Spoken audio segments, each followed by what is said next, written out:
1 Raja-Raja pasal 19. Elia ke Gunung Horeb. Ketika Ahab memberitahukan kepada Isabel segala yang dilakukan Elia dan perihal Elia membunuh semua nabi itu dengan pedang. Ayat 2. Maka Isabel menyuruh seorang suruhan mengatakan kepada Elia, "Beginilah kiranya para Allah menghukum aku, bahkan lebih lagi daripada itu, jika besok kira-kira pada waktu ini aku tidak membuat nyawamu sama seperti nyawa salah seorang dari mereka itu." Ayat 3. Maka takutlah ia, lalu bangkit dan pergi menyelamatkan nyawanya, dan setelah sampai ke Berseba yang termasuk wilayah Yehuda, ia meninggalkan bujangnya di sana. Ayat 4. Tetapi ia sendiri masuk ke padang gurun sehari perjalanan jauhnya, lalu duduk di bawah sebuah pohon arar. Kemudian ia ingin mati, katanya, "Cukuplah itu, sekarang ya Tuhan, ambillah nyawaku, sebab aku ini tidak lebih baik daripada nenek moyangku." Ayat 5.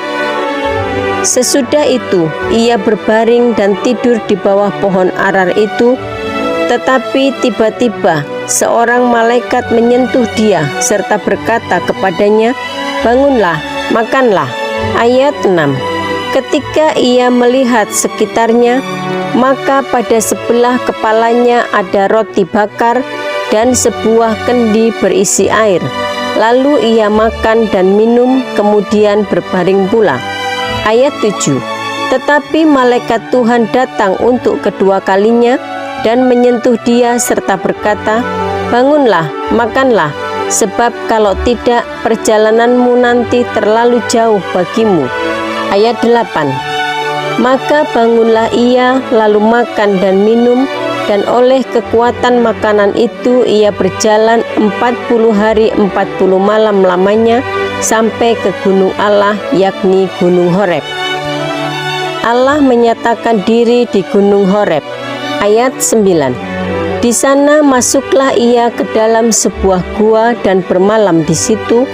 Maka firman Tuhan datang kepadanya demikian, "Apakah kerjamu di sini, hai Elia?" Ayat 10. Jawabnya, "Aku bekerja segiat-giatnya bagi Tuhan Allah semesta alam, karena orang Israel meninggalkan perjanjianmu, meruntuhkan mezbah-mezbahmu dan membunuh nabi-nabimu dengan pedang.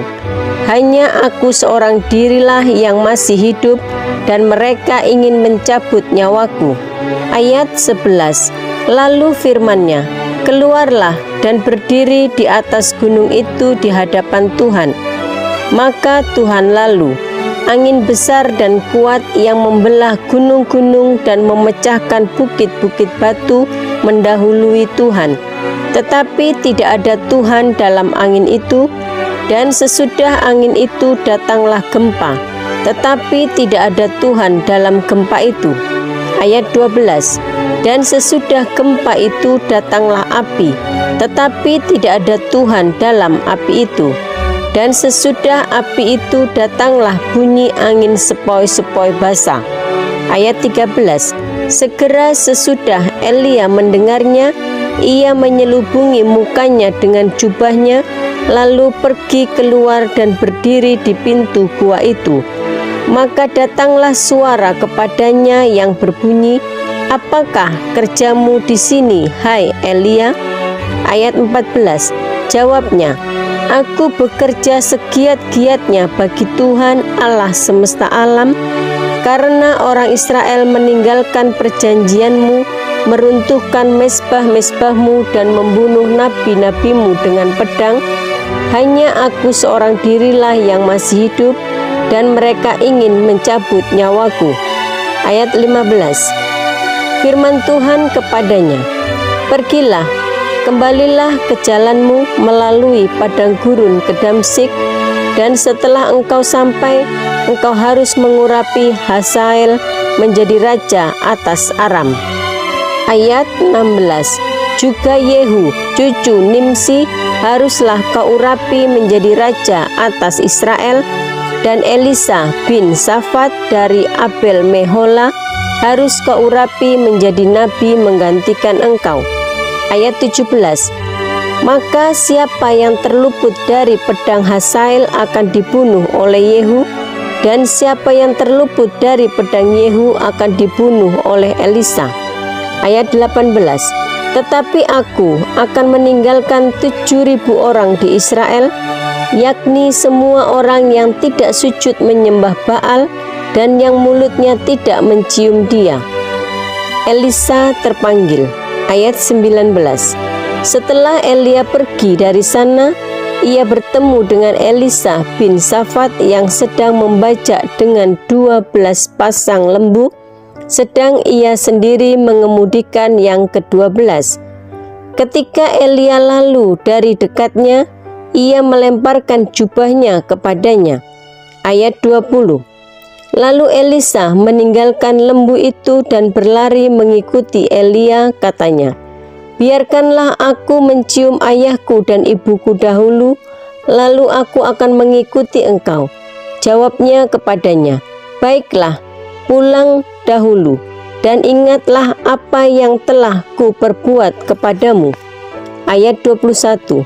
Lalu berbaliklah ia daripada Elia, ia mengambil pasangan lembu itu, menyembelihnya dan memasak dagingnya dengan bajak lembu itu sebagai kayu api. Ia memberikan daging itu kepada orang-orangnya, kemudian makanlah mereka. Sesudah itu bersiaplah ia, lalu mengikuti Elia dan menjadi pelayannya. 1 Raja-Raja pasal 20.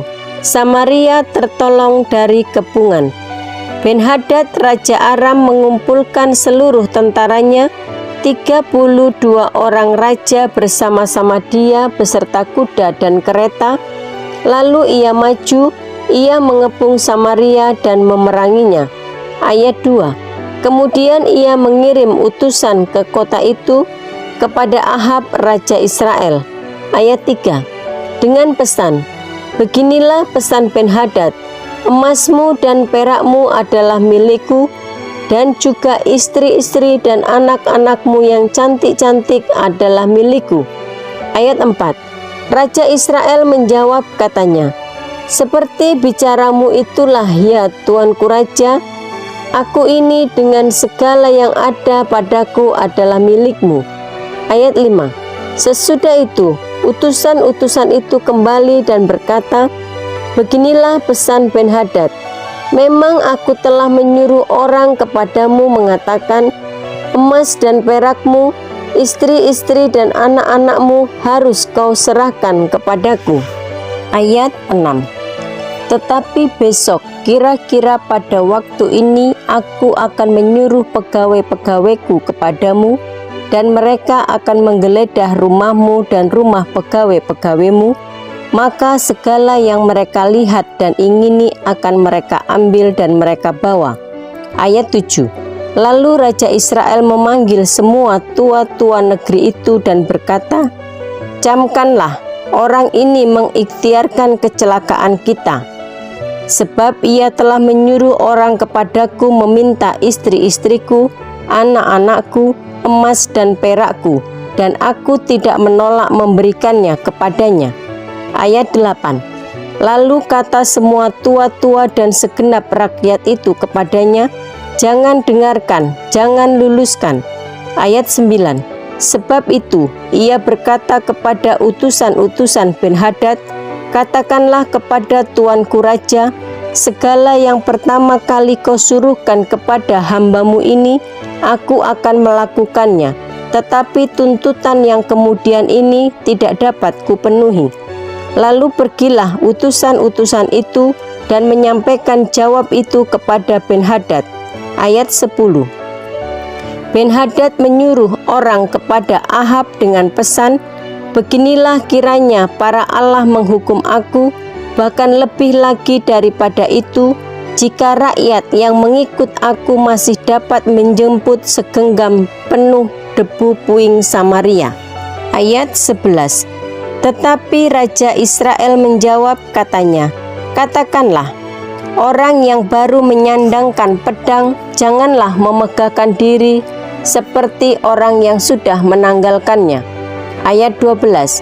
Segera sesudah Ben-Hadad mendengar perkataan itu, pada waktu ia sedang minum-minum dengan raja-raja di pondok, berkatalah ia kepada pegawai-pegawainya, aturlah barisanmu. Lalu mereka mengatur barisannya melawan kota itu.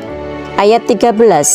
Tetapi tiba-tiba tampillah seorang nabi kepada Ahab raja Israel serta berkata, beginilah firman Tuhan, sudahkah kau lihat semua orang yang sangat ramai itu, bahwasannya pada hari ini aku akan menyerahkan mereka ke dalam tanganmu, supaya engkau tahu bahwa akulah Tuhan.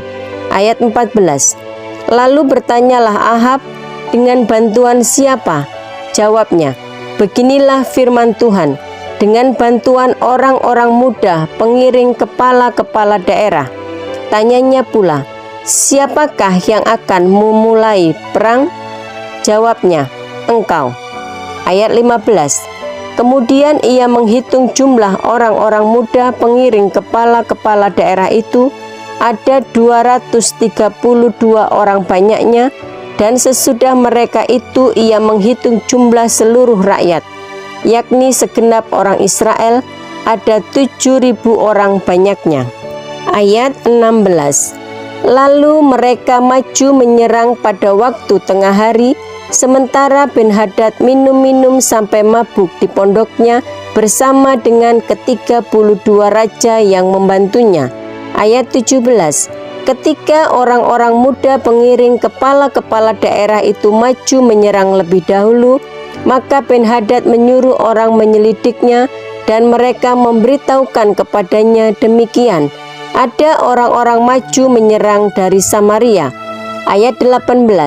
Lalu katanya, entah mereka datang dengan maksud damai, entah dengan maksud perang, tangkaplah mereka hidup-hidup.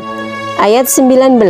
Sementara itu, keluarlah mereka itu dari dalam kota, yakni orang-orang muda pengiring kepala-kepala daerah dan juga tentara yang mengikuti mereka. Ayat 20. Lalu mereka masing-masing membunuh lawan yang dihadapinya, sehingga orang Aram itu melarikan diri dan dikejar oleh orang Israel. Tetapi Ben-Hadad, raja Aram, dapat meluputkan diri dengan naik kuda beserta sejumlah orang berkuda. Ayat 21. Juga raja Israel maju, lalu memusnahkan kuda dan kereta itu, dan mendatangkan kekalahan yang besar kepada orang Aram. Ayat 22. Lalu tampillah nabi itu kepada raja Israel dan berkata kepadanya, baiklah, kuatkanlah hatimu, pertimbangkan dan pikirkanlah apa yang harus kau perbuat, sebab pada pergantian tahun raja Aram akan maju menyerang engkau. Pertempuran dekat kota Afek. Ayat 23. Pegawai-pegawai raja Aram berkata kepadanya, Allah mereka ialah Allah gunung, itulah sebabnya mereka lebih kuat daripada kita. Tetapi apabila kita berperang melawan mereka di tanah rata, pastilah kita lebih kuat daripada mereka. Ayat 24. Bertindaklah begini, pecatlah raja-raja itu masing-masing dari kedudukannya, dan angkatlah bupati-bupati menggantikan mereka. Ayat 25.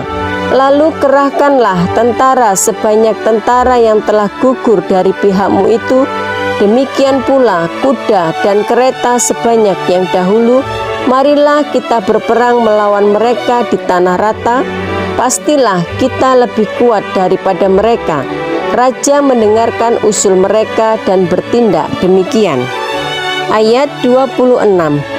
Dalam tahun yang berikutnya Ben-Hadad memeriksa barisan orang Aram, lalu ia maju ke Afek untuk berperang melawan orang Israel. Ayat 27.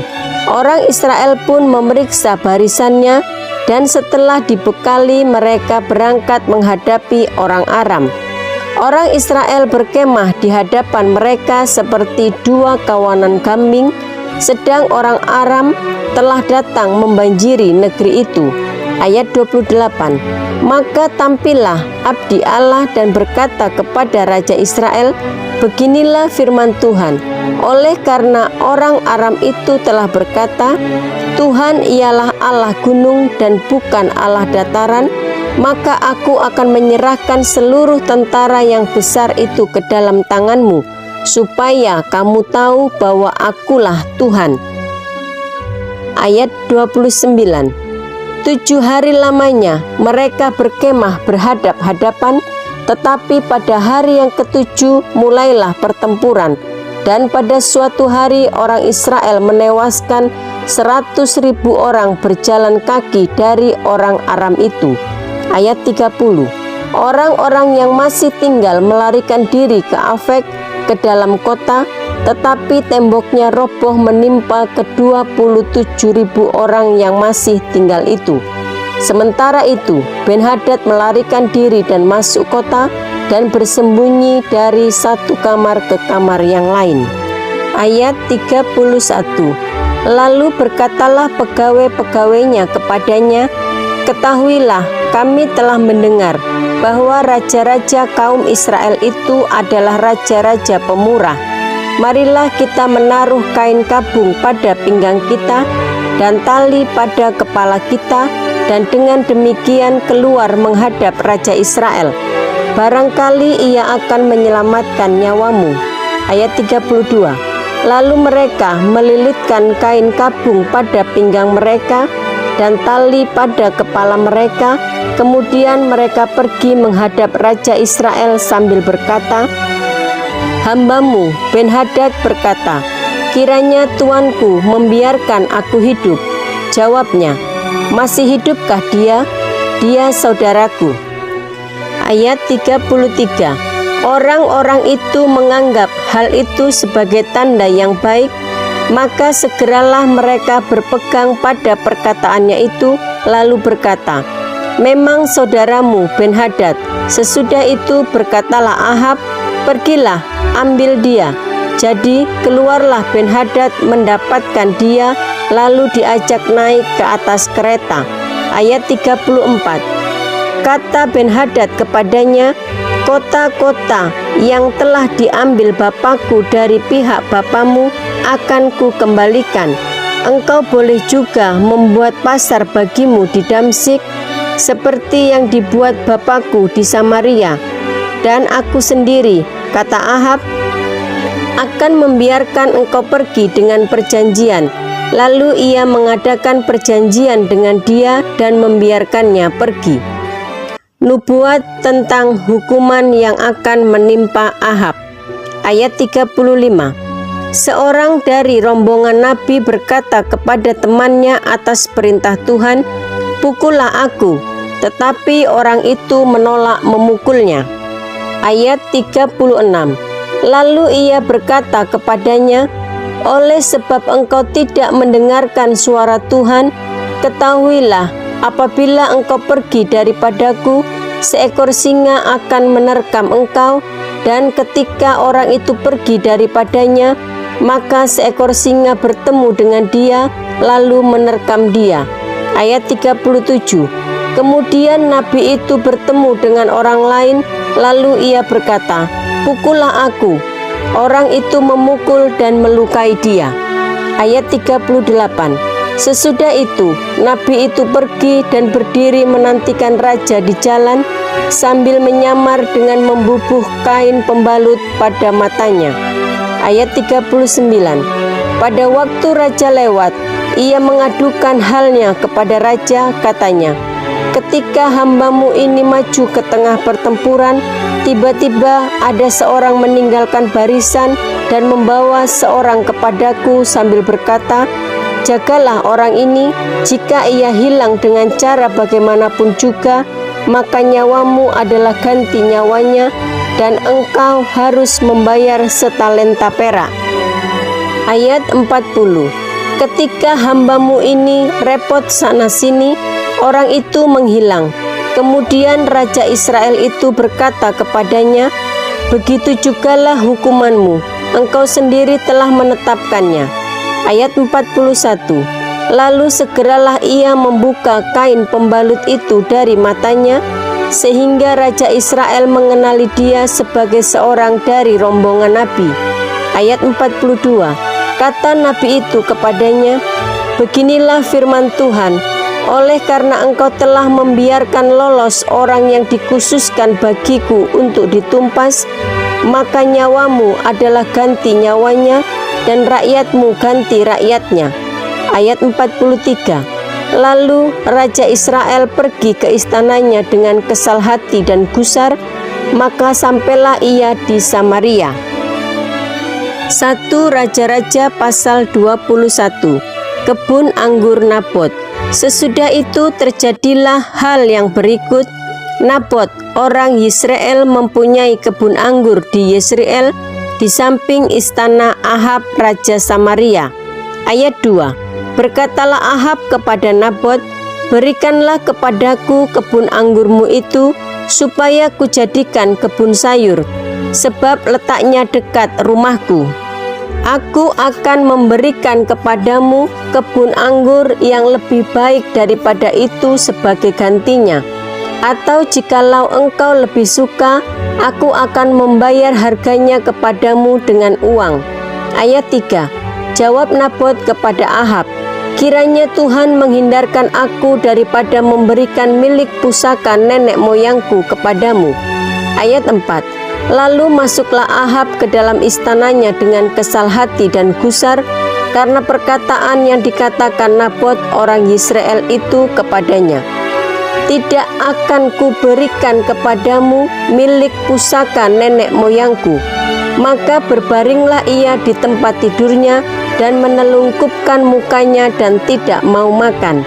Ayat 5, lalu datanglah Isabel istrinya dan berkata kepadanya, apa sebabnya hatimu kesal sehingga engkau tidak makan? Ayat 6, lalu jawabnya kepadanya, sebab aku telah berkata kepada Nabot orang Yisrael itu, berikanlah kepadaku kebun anggurmu dengan bayaran uang, atau jika engkau lebih suka, aku akan memberikan kebun anggur kepadamu sebagai gantinya. Tetapi sahutnya, tidak akan kuberikan kepadamu kebun anggurku itu.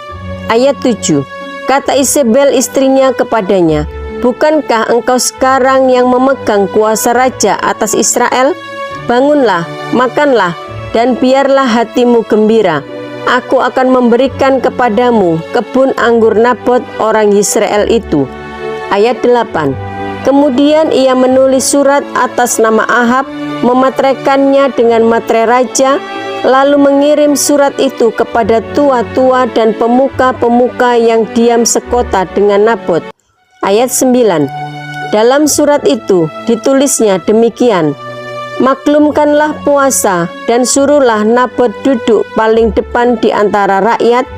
Ayat 10, suruh jugalah 2 orang dursila duduk menghadapinya, dan mereka harus naik saksi terhadap dia dengan mengatakan, engkau telah mengutuk Allah dan raja. Sesudah itu bawalah dia keluar dan lemparilah dia dengan batu sampai mati. Ayat 11, orang-orang sekotanya, yakni tua-tua dan pemuka-pemuka yang diam di kotanya itu, melakukan seperti yang diperintahkan Isabel kepada mereka, seperti yang tertulis dalam surat yang dikirimkannya kepada mereka. Ayat 12, mereka memaklumkan puasa dan menyuruh Nabot duduk paling depan di antara rakyat. Ayat 13, kemudian datanglah 2 orang, yakni orang-orang dursila itu, lalu duduk menghadapi Nabot. Orang-orang dursila itu naik saksi terhadap Nabot di depan rakyat, katanya, Nabot telah mengutuk Allah dan raja. Sesudah itu mereka membawa dia keluar kota, lalu melempari dia dengan batu sampai mati. Ayat 14, setelah itu mereka menyuruh orang kepada Isabel mengatakan, Nabot sudah dilempari sampai mati.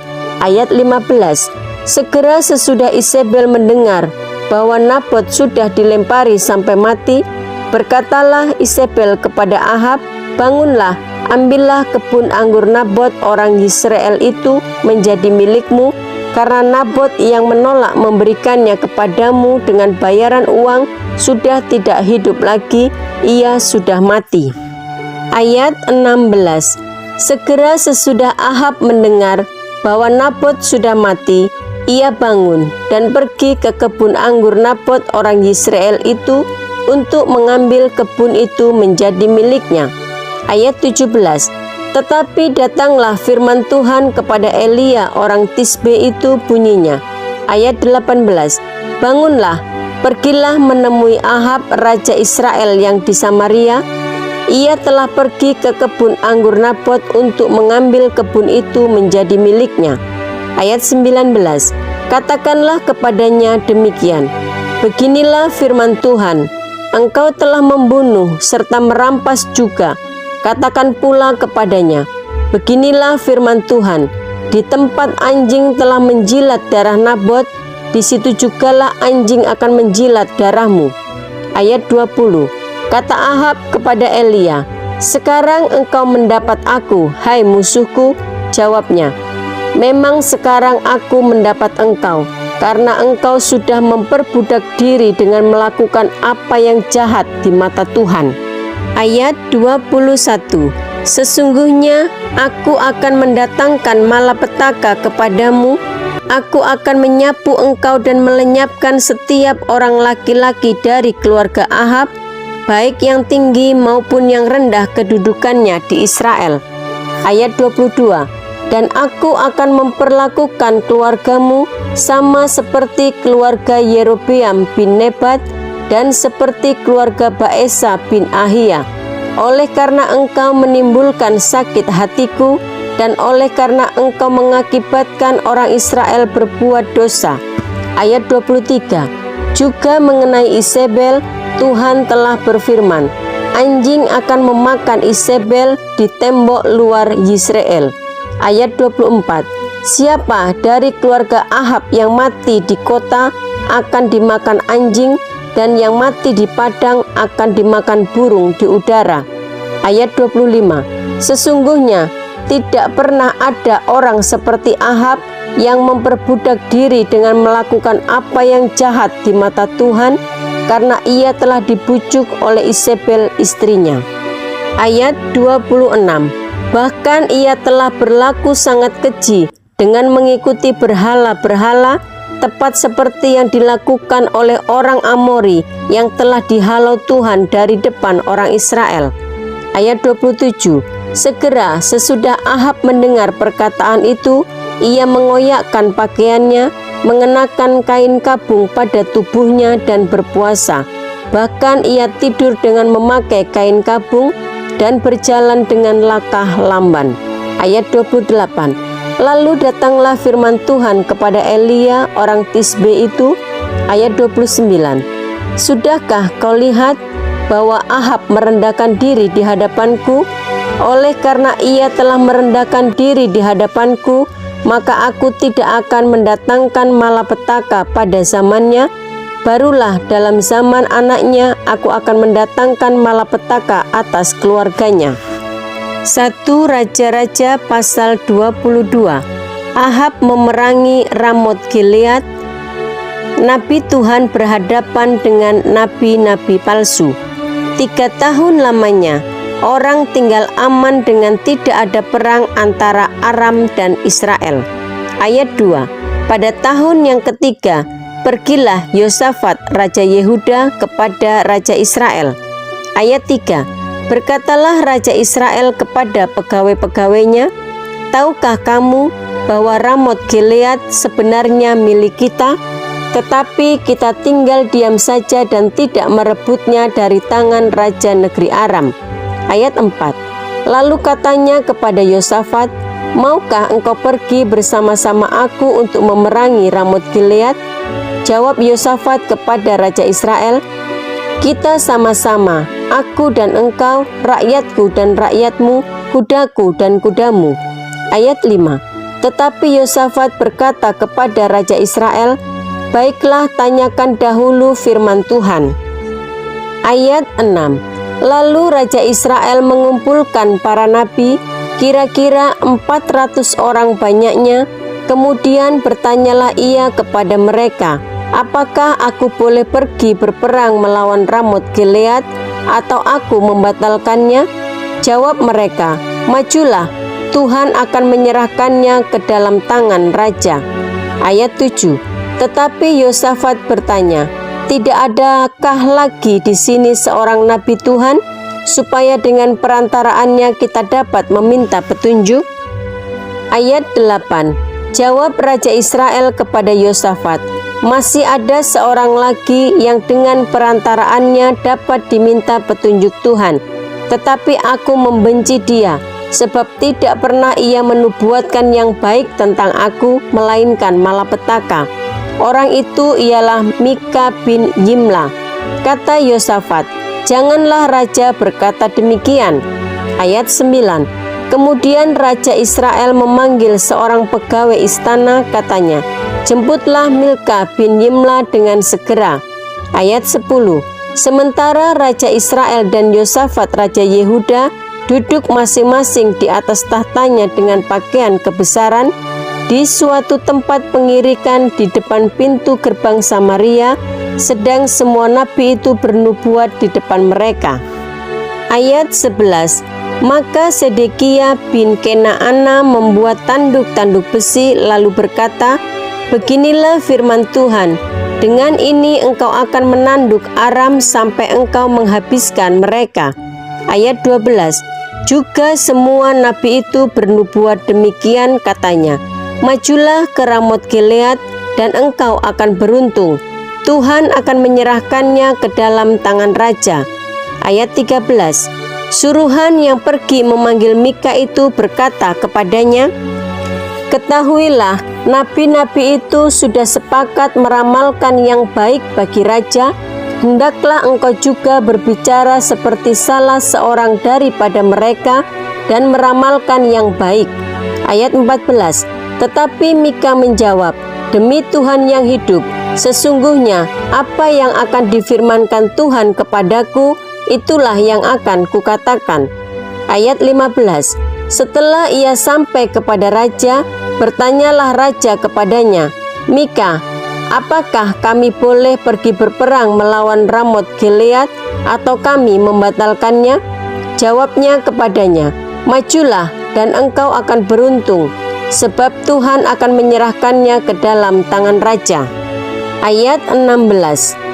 Tetapi raja berkata kepadanya, sampai berapa kali aku menyuruh engkau bersumpah, supaya engkau mengatakan kepadaku tidak lain dari kebenaran demi nama Tuhan?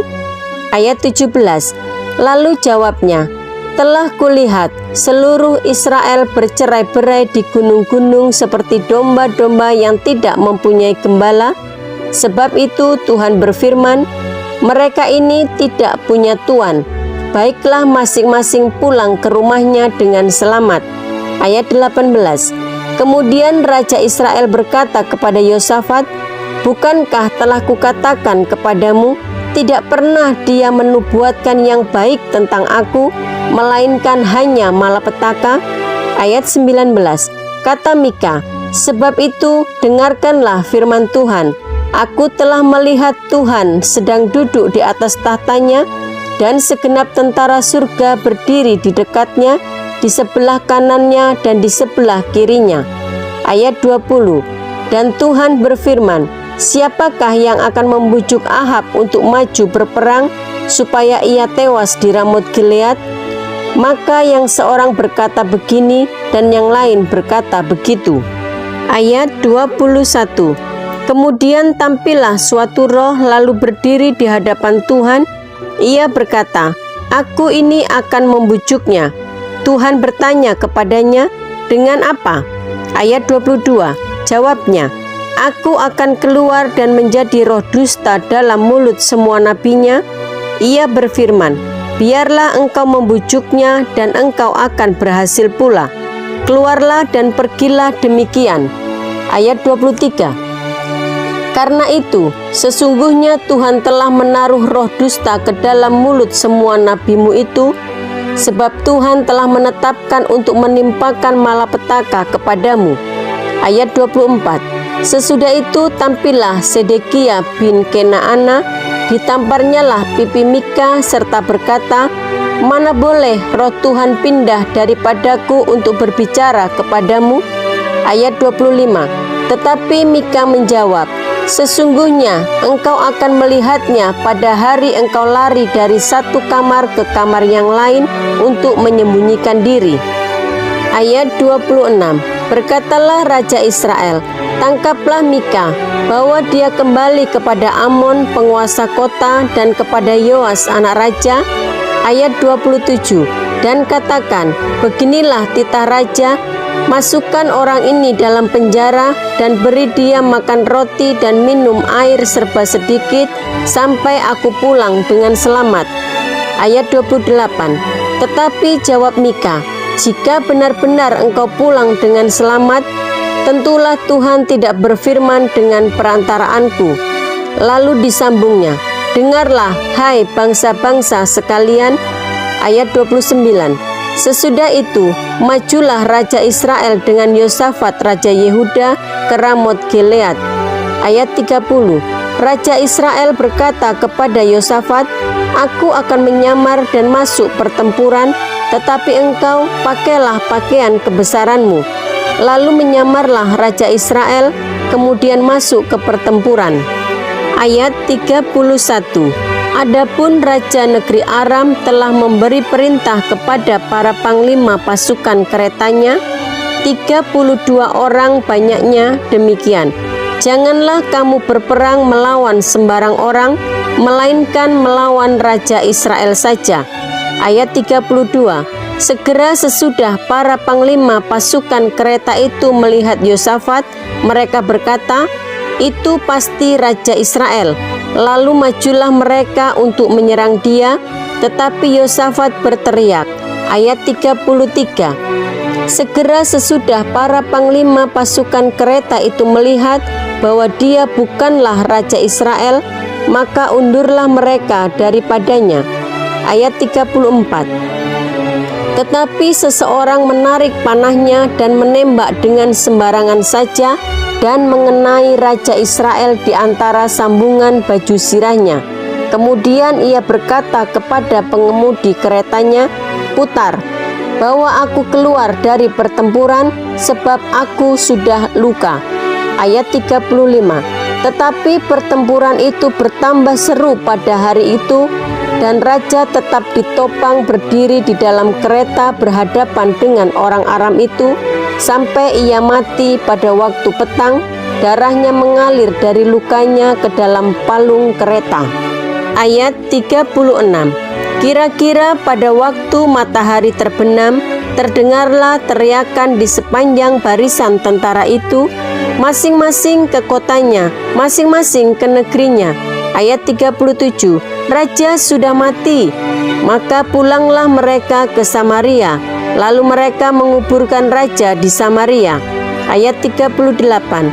Ketika kereta itu dicuci di tepi telaga Samaria, maka darah raja dijilat anjing, sedang perempuan-perempuan sundal mandi di tempat itu, sesuai dengan firman Tuhan yang telah diucapkannya.